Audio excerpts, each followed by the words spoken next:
les circonstances de fuite.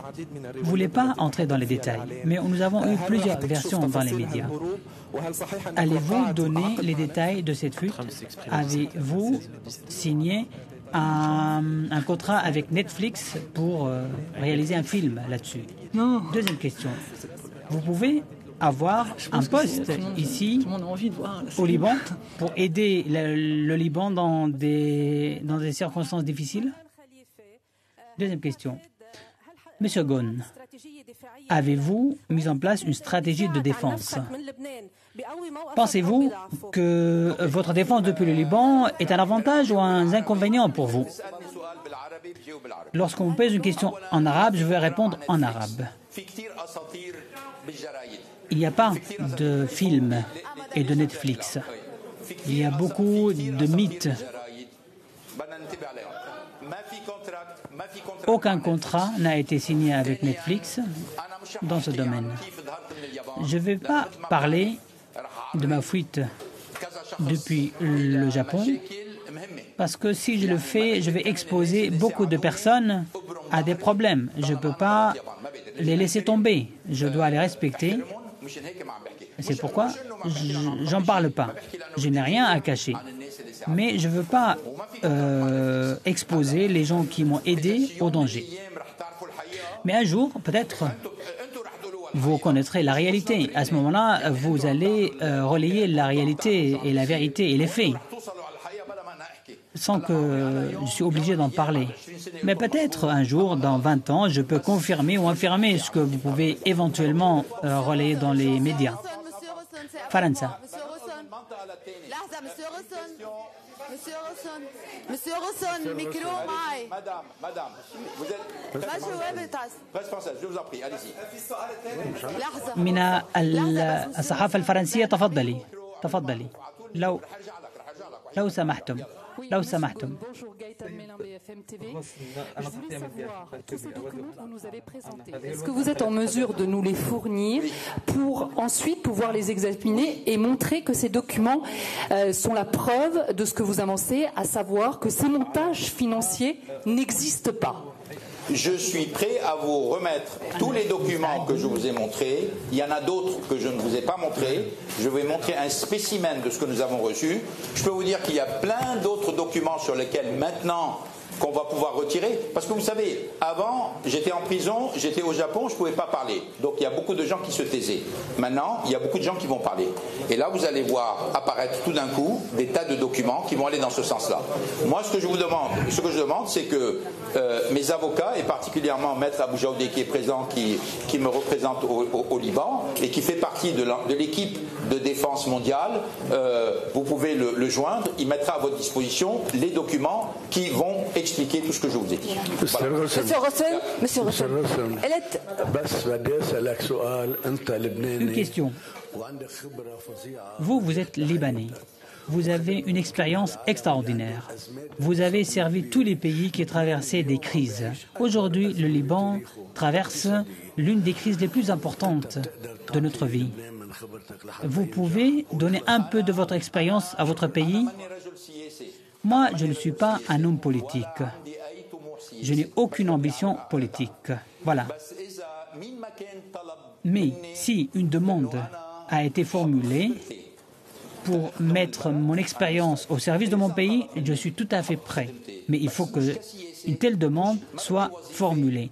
Je ne veux pas de poste politique, je ne veux pas de poste, mais un homme de pouvoir qui vient me demander une aide, une expérience pour améliorer la situation du Liban. Toute mon expérience, je la mettrai au service du Liban et des Libanais.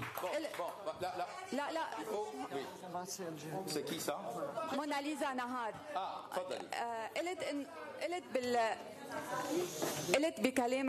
Vous avez dit, Monsieur Ghon, que le Japon a cherché de se débarrasser de l'influence de Renault en se débarrassant de vous. Pour vous, quelle est la position du gouvernement français vis-à-vis de votre détention au Japon?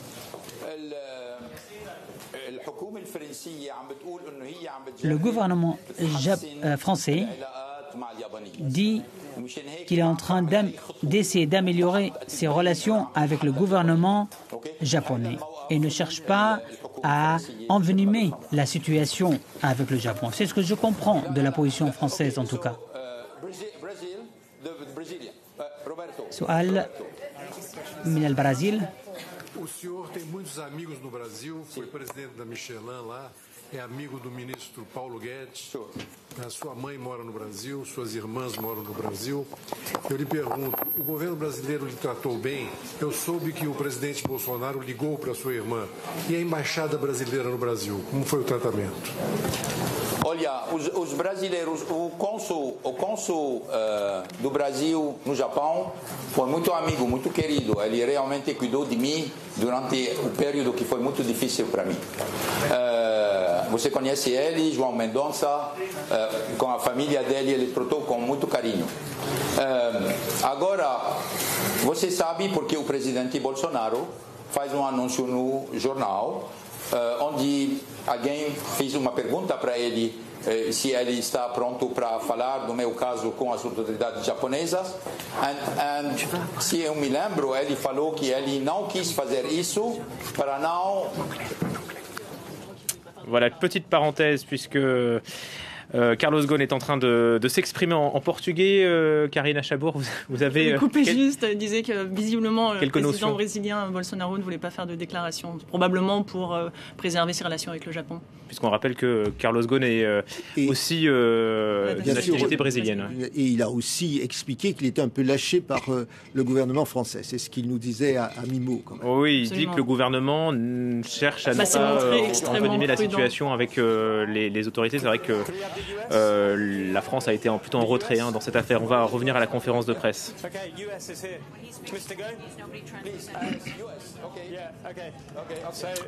Oui, les États-Unis, donc du Wall Street Journal. Alors, quels sont vos projets maintenant? Il me semble qu'il sera difficile de trouver une instance judiciaire où vous pouvez laver votre nom. Que pensez-vous donc de vivre la vie d'un fugitif international? Est-ce le prix à payer pour sortir du Japon? Est-ce que ça en vaut la peine? Tout d'abord, je suis habitué à ce qu'on appelle mission impossible.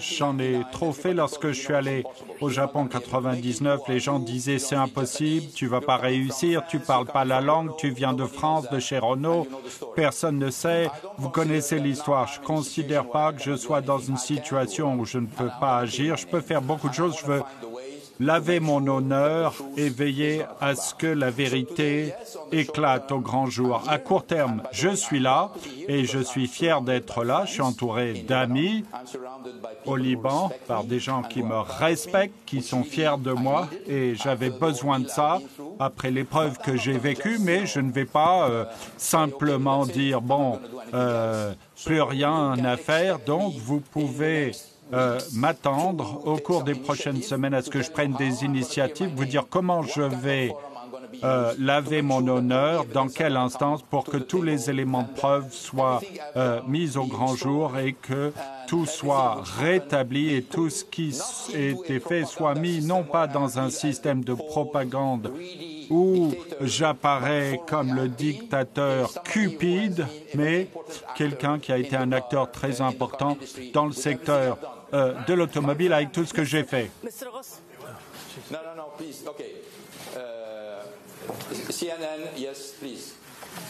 Oui, à vous.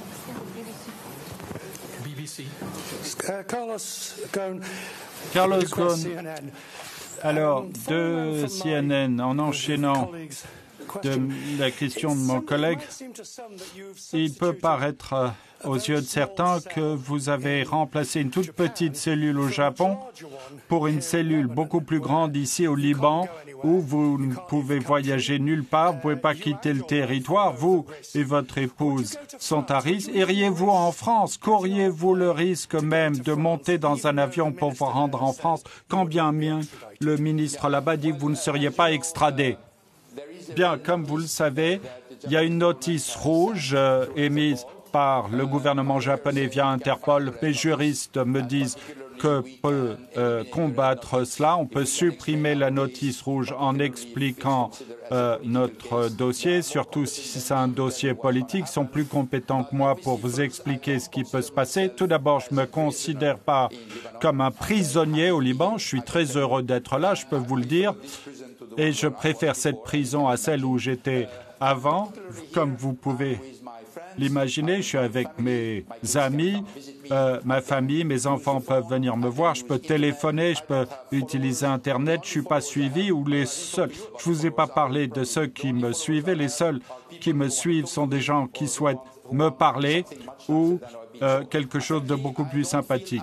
Donc, je ne me sens pas du tout malheureux au Liban. Je suis prêt à séjourner longtemps au Liban. Ne pensez pas que j'accepte mon sort tel qu'il est. Je vais me battre. Je dois laver mon honneur et c'est très important pour moi. Je ne peux pas accepter le fait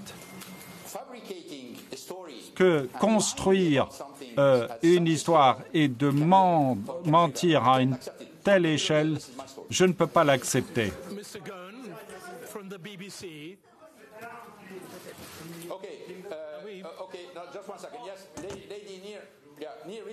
Oui, à vous, madame.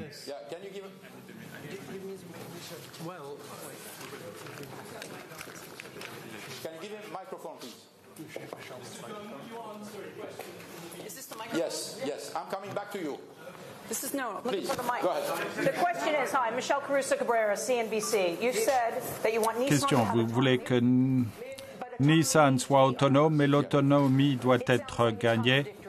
Ça me paraît contradictoire. Avez-vous jamais proposé une fusion entre Nissan et Renault? Non, je ne l'ai pas. J'ai proposé une holding où il y aurait un président pour l'Alliance, c'est-à-dire qu'il n'y aura plus de président Renault-Nissan, un président qui est président de l'Alliance, mais vous avez un site basé au Japon, Renault en France, vous gardez le siège, mais vous n'avez qu'un seul conseil. Donc, différents sièges, différentes marques, différents COMEX, un conseil, un président. Voilà ce que je proposais. Ce n'était pas la fusion à 100%. Là, vous avez un seul siège, un seul conseil, un COMEX, ce qui n'était pas le cas. Donc, j'ai essayé autant que faire se peut surmonter l'opposition des Japonais qui souhaitaient être très autonomes et en même temps, de l'autre côté, la volonté de la France d'avoir une fusion complète. Je pensais que la holding, la façon de présenter, était un très bon équilibre entre le souhait d'une fusion à 100% d'un côté et le souhait d'autonomie. Mais comme vous le savez, au bout du compte, une partie a dit « Pourquoi avons-nous besoin de tout ça? On peut se débarrasser de lui. » Ce qui s'est passé, aujourd'hui, il n'y a rien. Il n'y a pas d'holding, il n'y a même pas une alliance. On a reculé au lieu d'avancer.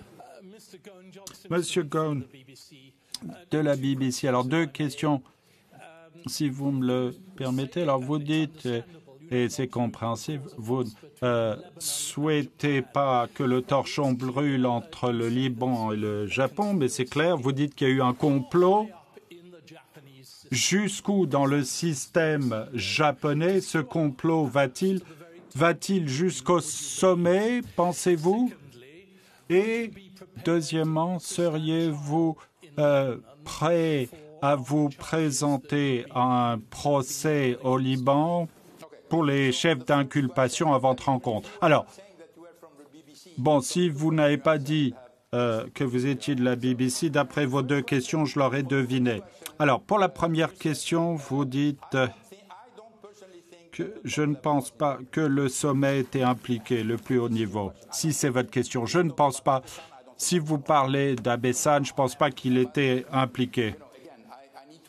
Bon, là encore, je respecte ma parole pour éviter toute friction entre les deux pays. C'est mon devoir de veiller à ce que l'on ne crée pas plus de crispation. Deuxième question était sur quoi? Oui, moi je serais prêt à me présenter à un procès n'importe où pour autant qu'il soit équitable. Si quelqu'un pouvait me garantir, ce qui n'était pas le cas pour mes avocats, lorsque j'ai demandé à mes avocats à maintes reprises, et ils vous le confirmeront au Japon. Aurais-je un procès équitable? Ils étaient très gênés, m'ont dit « On fera tout pour que ce soit le cas, que vous ayez un procès équitable. » Et ils me l'ont répété, ce qui m'a inquiet, puisque si mon avocat ne peut même pas me garantir « Vous aurez un procès équitable », Takashi-san, dans sa déclaration, a dit « Vous savez, même s'il n'a pas un procès équitable, on pense qu'il sera acquitté en raison de la force des arguments. » Mais si vous n'êtes pas dans votre pays, vous ne parlez pas la langue, les gens vous disent, avec un taux d'inculpation de 99,4, on pense, puisque vous avez le premier procès, l'appel, ensuite la Cour suprême, deuxième procès, appel, 5 ans. 5 ans, estimé, aucune garantie, 5 années de procès et à l'arrivée, un taux d'inculpation de 99,4, mon Dieu, je me voyais rester pratiquement toute ma vie au Japon, privé de mon épouse, puisqu'il n'y avait absolument aucun signe qu'ils allaient l'autoriser à venir. Moi, je n'étais pas expert du système japonais. Lorsque j'étais libéré sur caution, mes avocats, généralement, après 2 mois, 3 mois, si vous respectez toutes les conditions de la question, ils commencent un petit peu à lâcher du lest, vous pouvez téléphoner, vous avez droit à vos emails, vous pouvez voir votre épouse. C'est ce qu'ils m'ont dit. 9 mois plus tard, rien n'a été édulcoré. Moi, je réclamais un téléphone, rien du tout. Le juge, on va maintenir les mêmes conditions. Ils m'ont dit, vous ne verrez peut-être pas votre épouse avant le début du deuxième procès. Donc, ma perspective, je ne pourrais pas voir Carole, j'allais pas pouvoir lui parler pendant 1 an et demi. Pourquoi faire? Pour falsification des preuves. J'ai plein de gens qui me voyaient, je pouvais falsifier les preuves avec n'importe qui. Et j'ai quitté le Japon, même si j'avais des gens qui me suivaient, caméra dans la maison, pas de téléphone. Donc, si j'avais l'intention de le faire quelque chose, je l'aurais fait de toute façon. Donc, c'était de la persécution, c'était évident. Et puisque je ressentais cette persécution, aucun espoir, et ce bombardement soutenu par les gens de l'extérieur, j'ai décidé de prendre le risque. Parce que je voulais de la justice. Et maintenant, je peux vous dire, première instance où je peux m'exprimer devant la justice qui n'est pas biaisée, je le prends.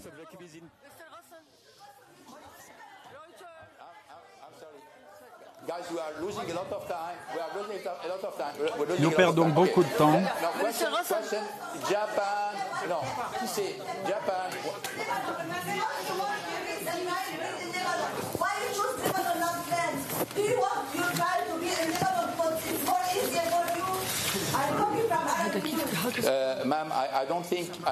Non, madame, je ne sais pas si c'est plus facile ou plus... Pourquoi avez-vous choisi le Liban? Je choisis le Liban, je suis libanais, je suis brésilien aussi, j'aurais pu choisir le Brésil, la France, mais j'ai choisi le Liban pour des considérations qui ont plus attrait à la logistique qu'autre chose.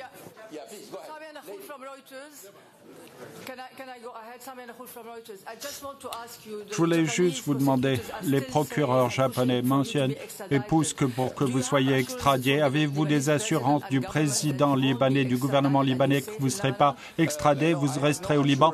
Pas d'assurance de quiconque, mais je pense qu'il y a des précédents, il y a des lois. Je fais confiance à ce que les lois soient appliquées au Liban. Je n'ai pas de raison de mettre ça en cause.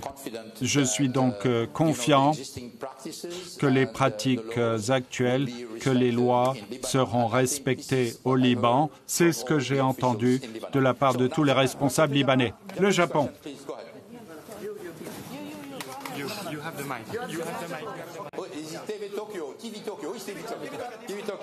TV Tokyo. Yeah. TV Tokyo. テレビ東京の阿部です。Speaking English. Yes, please. Yeah. Well, if not, you're not going to have an answer. Je vais parler en anglais. Si vous ne parlez pas anglais, vous n'aurez pas de réponse. Vous étiez un patron respecté au Japon, mais vous avez enfreint la loi japonaise pour être ici. N'est-ce pas une faute? Dites au peuple japonais votre état d'esprit, ce que vous pensez.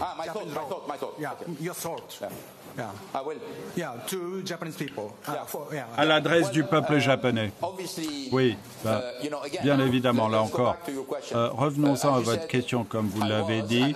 J'étais, et je persiste à penser que pour une partie de la population japonaise, je suis un homme d'affaires respecté au Japon et j'ai eu de nombreuses réunions avec la presse, et la presse qui n'est pas toujours très favorable me dit personne ne conteste le fait que vous avez relancé Nissan, vous avez fait de bonnes choses au Japon, puisque les autres patrons ont suivi les pratiques que vous avez lancées en 1999. Personne ne le conteste, mais vous devez vous défendre contre ces charges. Et je souhaite, comment puis-je me défendre si on me nie, si la justice m'est niée les outils? Comment puis-je me défendre?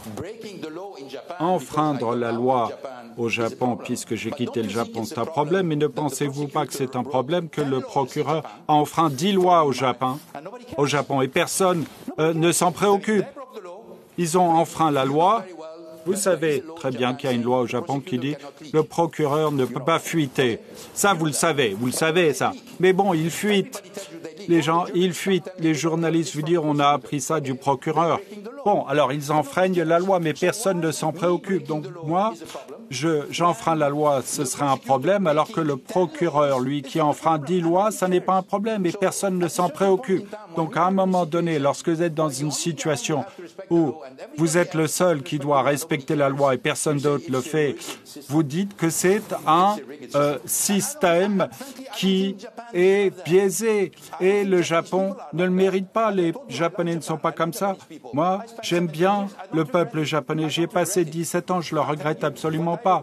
Ce que je regrette, c'est les postes que j'ai nommés au sein du groupe, parce que je me suis trompé lourdement, mais les peuples japonais ont été très aimables à mon égard. Je ne veux pas nuire au peuple japonais. Pourquoi suis-je présenté de cette façon maléfique? J'ai été traité comme un terroriste au Japon. Quelqu'un qui va blesser les autres. Qu'ai-je fait pour mériter ce traitement? Ça que je ne comprends pas.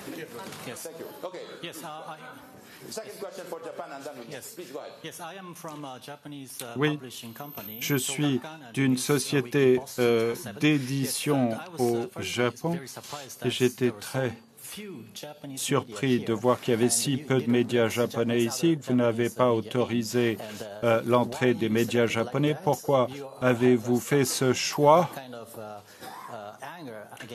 Éprouvez-vous une certaine colère contre les médias japonais? Et nous n'avons aucune information quant à la façon dont vous avez été traité en prison. Pouvez-vous nous en dire un petit peu plus? Moi, je ne fais aucune ségrégation contre les médias japonais. Je sais qu'il y a beaucoup de collègues qui sont à l'extérieur, mais très franchement, si vous avez été choisi, à mon avis, c'est parce que vous êtes les seuls qui ont été objectifs dans la situation et tous les autres étaient à la solde du procureur. Donc, de faire venir des gens qui servent de relais pour la propagande du procureur, ça ne m'intéresse pas. Je souhaite parler avec des gens qui peuvent analyser les faits. Je ne les fuis pas. Après, j'irai les voir et leur dire bonjour. Je n'ai rien contre eux, mais ici, dans la salle, je voulais la BBC, CBS,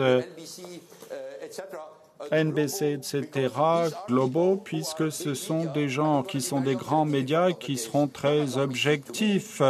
Ils ne vont pas ménager, mais ils présenteront les faits, alors que les autres collègues, pendant 14 mois, ils ont répété la ligne de Nissan et des procureurs sans aucune analyse ou critique. C'est pourquoi malheureusement, la salle est déjà pleine. Si j'ajoute tous les médias japonais, ça n'aura pas été possible. Mais je ne les fuis pas.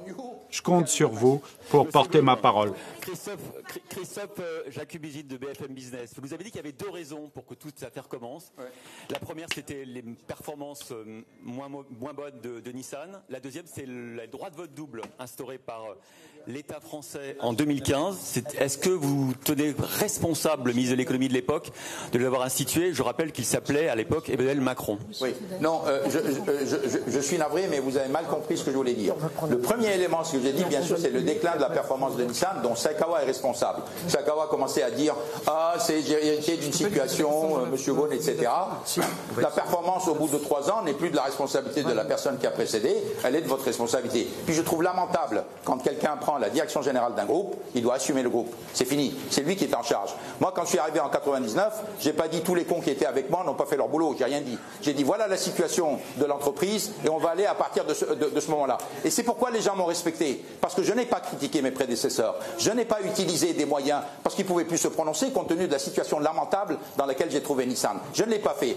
Par contre, hériter d'une situation florissante avec un groupe remonté et aller m'accuser de dire tous les problèmes dont lui est responsable, ça je trouve ça lamentable. Ça c'est le premier point. Le deuxième point, je n'ai pas dit que c'était la loi Florange qui avait occasionné tout ça. J'ai dit que la méfiance créée au Japon par deux choses. D'un côté, la loi Florange. C'est pas la loi Florange, parce qu'on aurait pu très bien accepter la loi Florange et donner le droit de vote aux Japonais. Il n'y aurait pas de problème. Hein. Mais le fait que, un, on a voté la loi Florange, et deux, on a refusé, par la pression de l'État, bien sûr, de donner le droit de vote à Nissan, c'est ça qui a provoqué la méfiance de nos amis japonais. Ça, c'est le premier point. Mais deuxièmement, quand effectivement mon mandat est venu en question, il y a eu des tas de déclarations de tous les gens qui veulent s'occuper de Renault, et qui ne sont pas dans Renault d'ailleurs, et qui veulent s'occuper de Renault. Nous faisons la stratégie de l'entreprise, nous allons nous préoccuper de ceci ou de cela. Bon, ça fait peur. Ça fait peur quand vous avez des gens qui ne sont pas compétents, qui commencent à dire nous allons faire la stratégie de l'entreprise, nous allons faire telle et telle décision. Ça fait très peur. Parce que ce sont des gens finalement qui prennent des décisions dont ils ne sont pas responsables sur le fond. Le gars qui doit rendre des comptes sur les résultats de Renault, c'est le patron de Renault, c'est personne d'autre. Donc quand je dis que le point n'est pas la loi Florange, c'est le fait qu'on a refusé aux Japonais un droit de vote, ce qui a créé un doute. Et deuxièmement, le fait qu'on a dit il faut à tout prix, M. Ghosn a la responsabilité de créer une alliance irréversible, ce que j'ai accepté. Sauf que irréversible, ça voulait dire des tas de choses pour des tas de gens. Et pour beaucoup de Japonais, irréversible, ça faisait une fusion, ce qui n'était pas du tout mon intention. Moi, j'ai dit, si vous voulez une fusion, c'est quelqu'un d'autre qui va la faire, c'est pas moi. Moi, j'y crois pas. Je pense qu'une fusion est impossible à manager, et je l'avais dit très clairement. Donc, tout le monde avait accepté que c'était plutôt quelque chose dans laquelle on allait vers une irréversibilité, tout en respectant l'autonomie des entreprises. Voilà. Donc, pour que l'on soit très clair. Maroun Nassif, LBC International. فور وصولك إلى لبنان بعد أيام ترددت معلومات أن كارلوس غوسن التقى رئيس الجمهورية وتلقى الدعم. Nous avons entendu parler que vous avez rencontré le président de la République et vous avez eu son soutien. Est-ce vrai? Et d'autres informations parlent de vous que vous vous êtes rendu en Israël et comme vous le savez, le Liban considère Israël comme pays ennemi. Pouvez-vous faire un commentaire? Tout d'abord, pour ma part, je ne peux pas parler de mes rencontres. J'ai eu beaucoup de rencontres, mais je ne peux pas en parler de ces rencontres que j'ai eues avec des Libanais. Deuxième question, mon voyage en Israël, lorsque je suis allé là-bas, je ne suis pas allé là-bas comme citoyen libanais. Je suis allé sous le titre de PDG de Renault, pour signer un contrat entre Renault et une autre société israélienne soutenue par le gouvernement israélien pour produire une voiture électrique. Je suis allé là-bas parce que j'étais français, j'étais le directeur d'une société française. C'est tout. Je ne suis pas allé en Israël pour parler d'autre chose. Je suis allé là-bas comme directeur général de Renault. Et ce n'est pas quelque chose de caché. Ça a été publié et ça a été révélé. Et ça a été évoqué. Depuis 2000, je rentre régulièrement au Liban. Pourquoi on en parle de ça maintenant? c'est bizarre quand même. Pourquoi cette critique n'a pas été formulée depuis des années et qu'on en parle de ça uniquement maintenant? Marie de Greff, valeurs actuelles. Non, valeurs actuelles, Marie de Greff, la France. En Espagne. Votre réputation. Est-ce que vous avez... On va faire elle d'abord.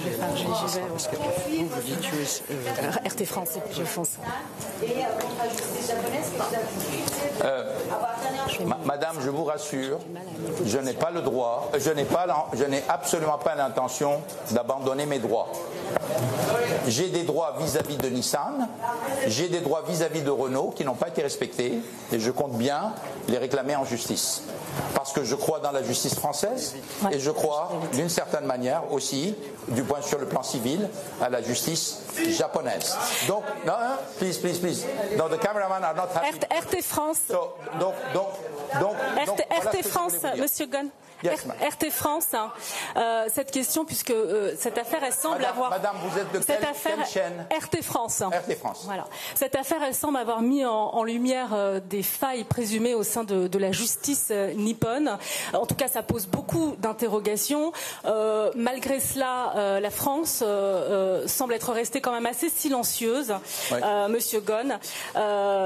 Est-ce que vous vous êtes senti lâché par les autorités françaises et selon vous, pourquoi?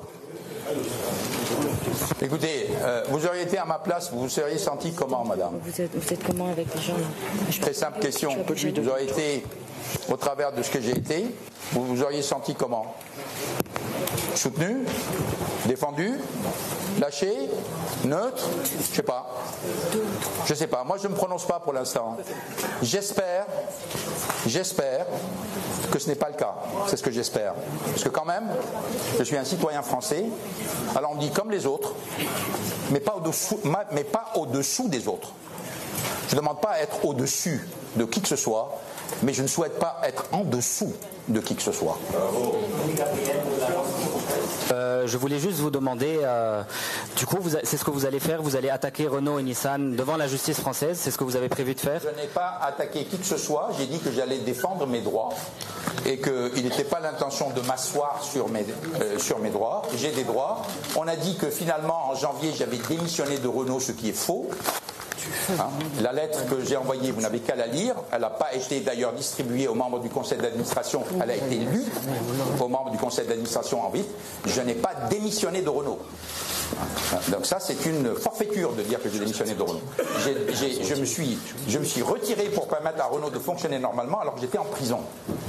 Et dire que ça, c'est une démission, c'est quand même un travestissement de la réalité. Or, j'ai demandé à partir à la retraite et je défendrai mes droits en tant que personne qui a travaillé autant d'années, qui a rendu autant de services et qui a droit à une retraite. Vous allez porter plainte? Je ne peux pas vous dire ce que je vais faire. Ce que je vous dis, je vais défendre mes droits. Oui. Ok. Attendez. Alors, attendez. Can I ask one question? Is there any citizenship that did not talk? رضوان مرتضى من جريدة الأخبار. جريدة الأخبار. Al-Akhbar, vous êtes libanais. Allez-y, posez votre question.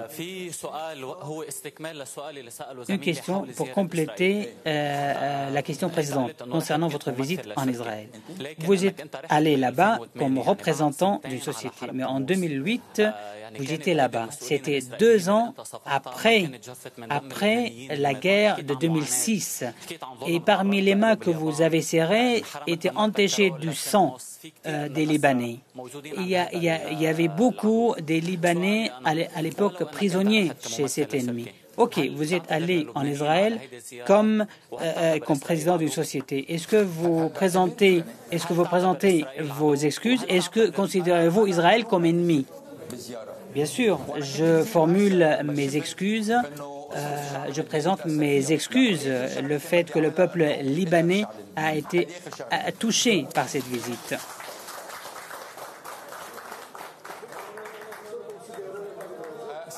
est-ce qu'il y a do we have any group? Yeah. Yes, please go ahead. Oui, Yes, good afternoon, Francesca Caferri from La Repubblica, Italy.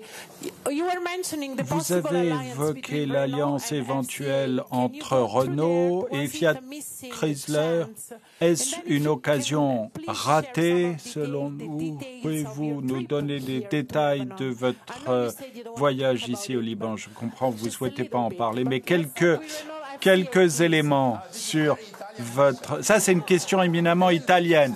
Voilà, un petit peu. Non, j'ai eu des contacts avec Fiat Chrysler, avec FCA. On s'est bien entendu, on a eu un excellent dialogue. Malheureusement, j'ai été arrêté avant que cela puisse aboutir, mais la conclusion n'était pas très loin. J'avais une réunion prévue en janvier pour une conclusion définitive de l'accord. En janvier, j'étais au centre de détention de Kosougé et l'accord s'est fait, mais malheureusement pas avec Renault. Et je pense que c'est un grand gâchis pour Renault. C'est une très bonne occasion pour PSA, mais un gâchis pour Renault. Monsieur Ghosn, vous avez dit vous-même que vous avez pris un grand risque en quittant le Japon. Est-ce que vous pouvez nous dire quel sentiment vous avez eu au moment où vous avez réussi à quitter le Japon? Certains médias ont fait état d'une malle dans laquelle vous auriez été caché. Quel sentiment avez-vous eu au moment où vous avez tenté cette opération qui était extrêmement dangereuse pour vous? Comment vous êtes-vous senti? Écoutez, moi, quelque part, le 19 novembre 2018, j'ai senti, c'est comme si j'étais décédé. Je vivais chaque jour en me disant, finalement, j'ai une vie tout à fait réduite, mais je ne sais pas si j'allais revoir les gens que j'aime. J'ai plongé dans un système que je ne comprenais pas. C'est comme si j'étais mort. Vous savez, quand vous passez par une période comme ça, vous êtes paralysé, vous êtes, je ne dirais pas hypnotisé, vous êtes anesthésié. Voilà, vous vous anesthésiez parce que vous vous protégez contre la souffrance. Vous vous anesthésiez. Donc vous anesthésiez, vous ne supportez plus la musique, vous ne supportez plus des souvenirs, vous ne supportez plus les photos, parce que quelque part vous ne voulez pas revenir en arrière. C'est votre façon de survivre cette période. Quand j'ai vu que j'étais sorti, c'est comme si, quelque part, je revenais à la vie.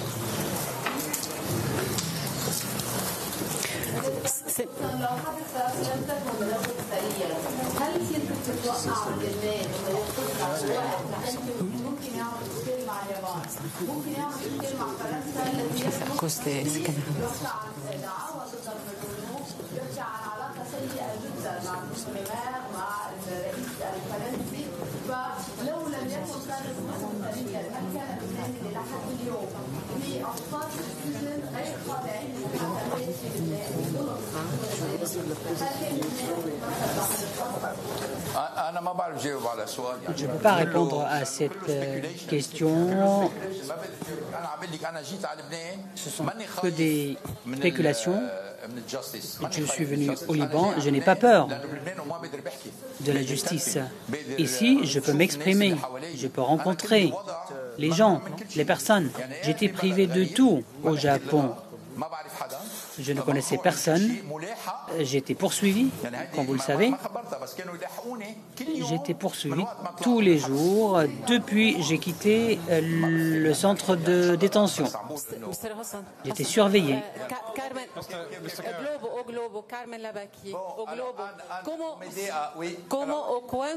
Allez-y. Como o quanto o Interpol pode intervir no seu caso? Como?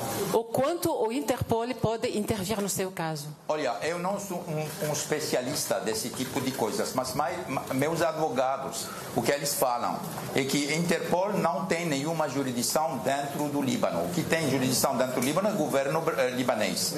Agora, se você atravessa as fronteiras libanesas e você vai para um país qui tem um acordo com Interpol. Une question non traduite qui concerne Interpol qui a émis une notice rouge contre Carlos Ghosn. Karina, vous avez compris quelques bribes? Oui, il disait que si effectivement il quittait le Liban et se trouvait dans un pays où Interpol pouvait intervenir, à ce moment-là, effectivement, il serait en danger. Retour à la conférence de presse. Merci Karina. Jonathan Ruckman from Channel 4 News in the UK. Vous devez sans doute être inquiet quand même. Vous êtes sans doute inquiet que cette affaire va vraiment vous hanter pendant toute votre vie, parce que les gens vont dire, si un gars est prêt à s'échapper du Japon dans une malle, il n'y a pas de fumée sans feu. C'est quoi votre réponse? Bien, vous savez, il y a eu de nombreux récits, comment je me suis échappé avec qui, on a entendu plein de choses contradictoires, je ne vais pas y revenir.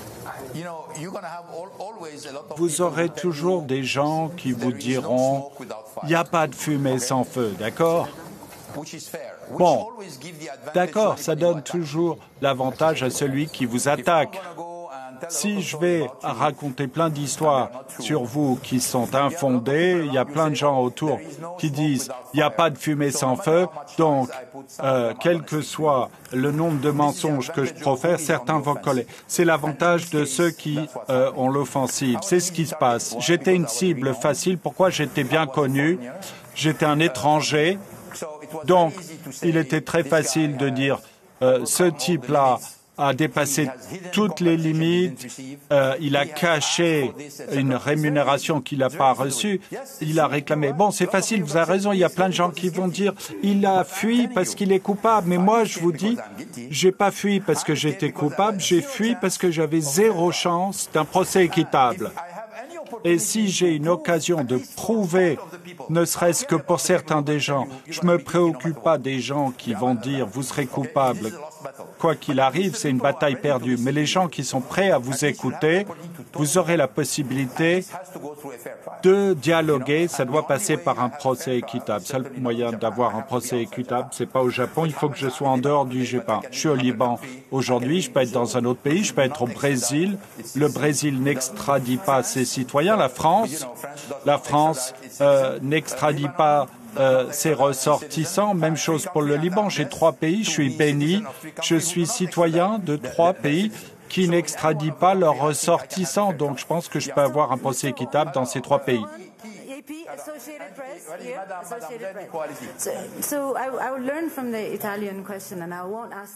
Je m'instruis de la question italienne. Je ne prends pas de détails sur votre fuite.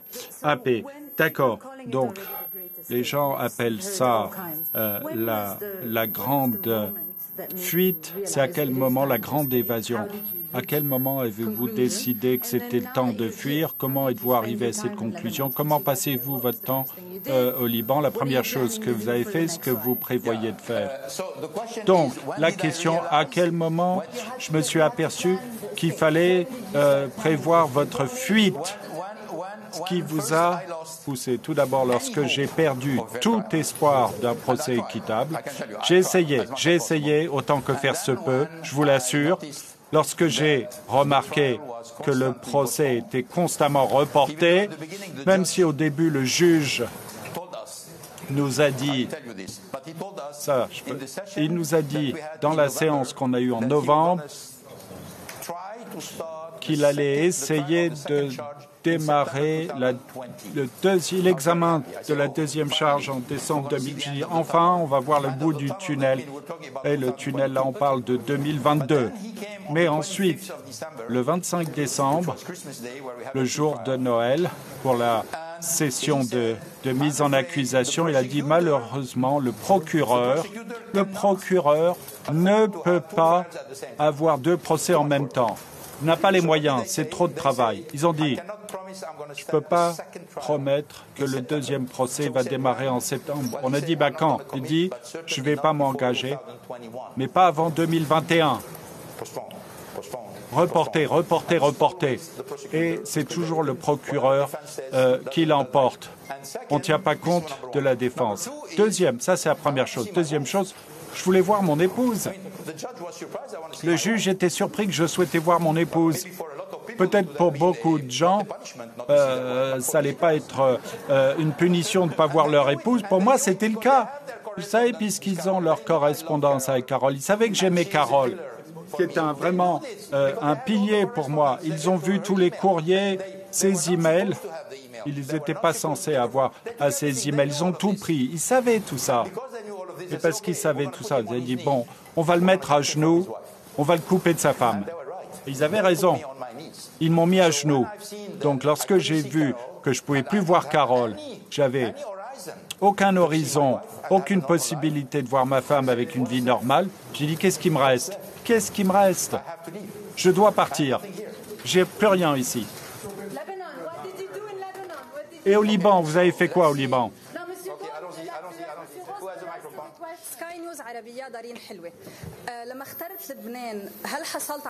avez choisi le Liban. Avez eu des garanties sécuritaires ou politiques?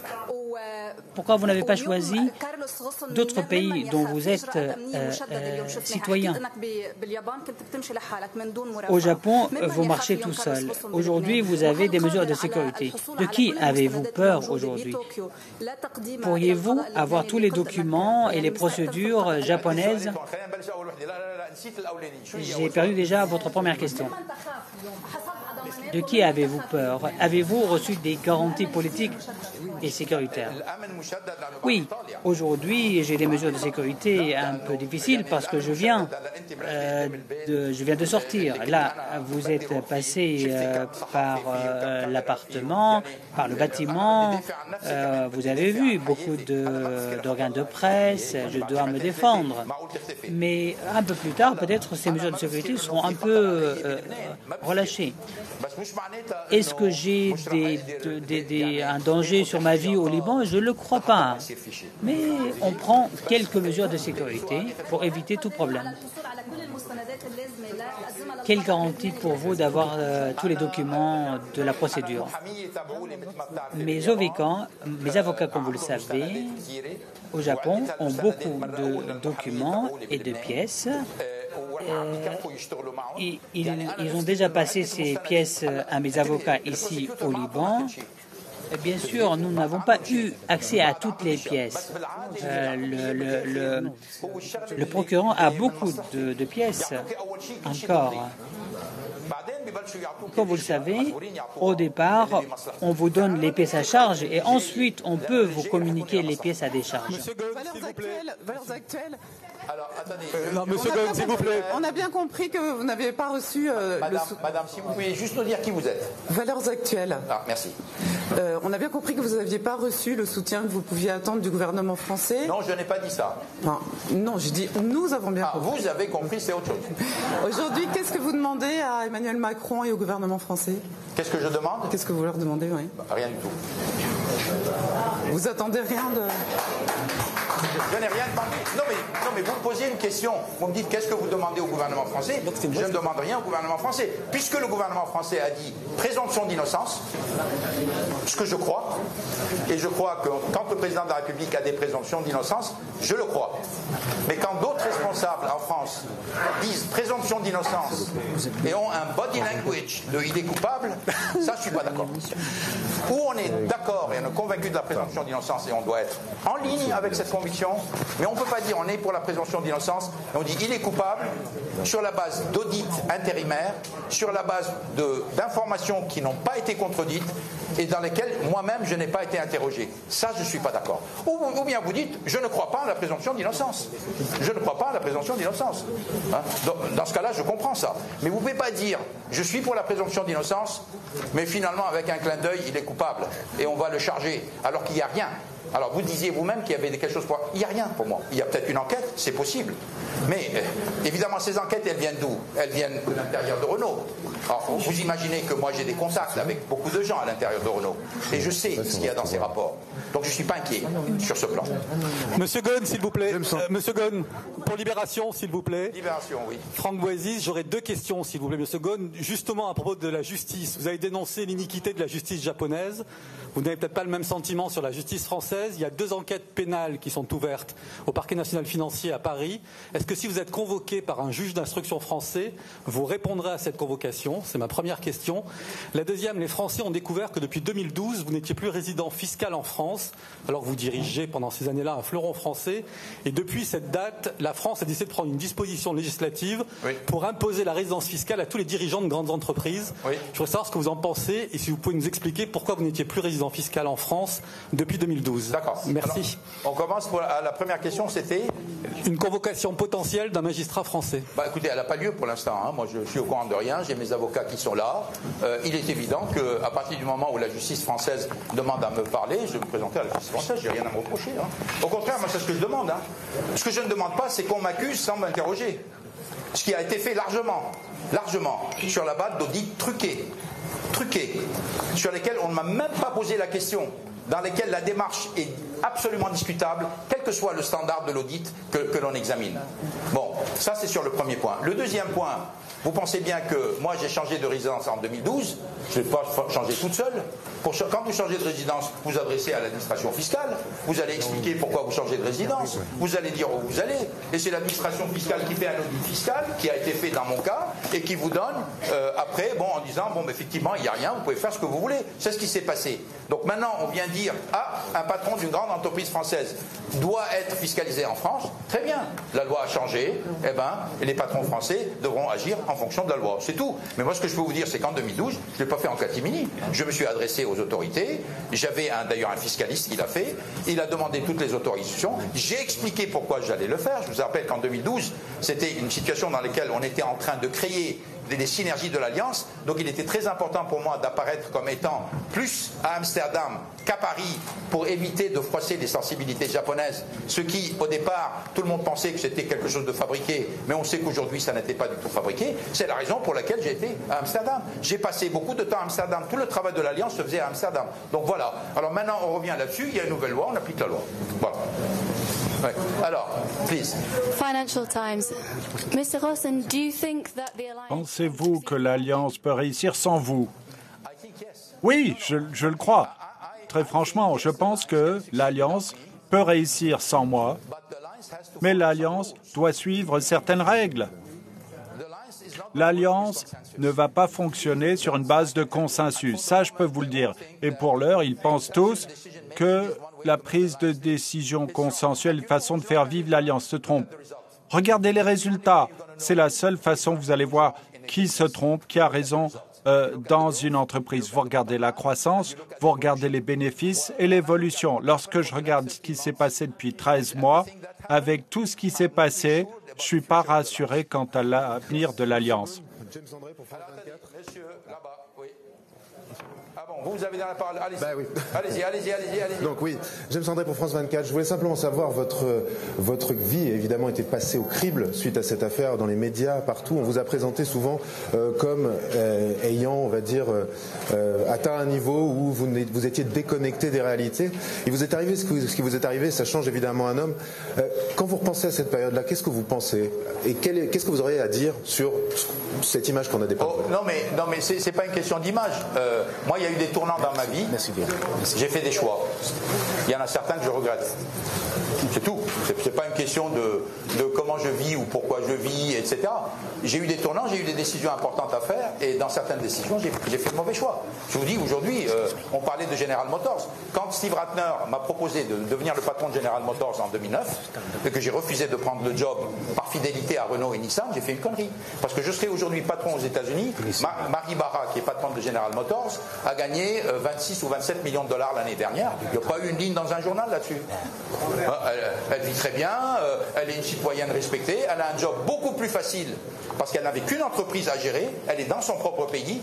Moi, je n'étais pas dans mon pays, je travaillais au travers des continents, tout le monde était très content que je fasse ce boulot, et maintenant on vient me dire « Ah, monsieur Ghosn, vous voyagiez beaucoup. Ah, monsieur Ghosn, vous touchiez beaucoup d'argent. Ah, monsieur Ghosn, ceci ou cela. » Alors qu'on était très content que je mette en place ces mesures de façon à pouvoir vivre en tant que patron de plusieurs entreprises. C'est ça que je regrette. J'aurais dû faire des choix plus simples. Bon, j'ai fait cela, je les assume. Donc, moi, c'est plutôt dans ce sens-là. Il y a eu des tournants, j'ai pris des décisions. Certaines décisions que j'ai prises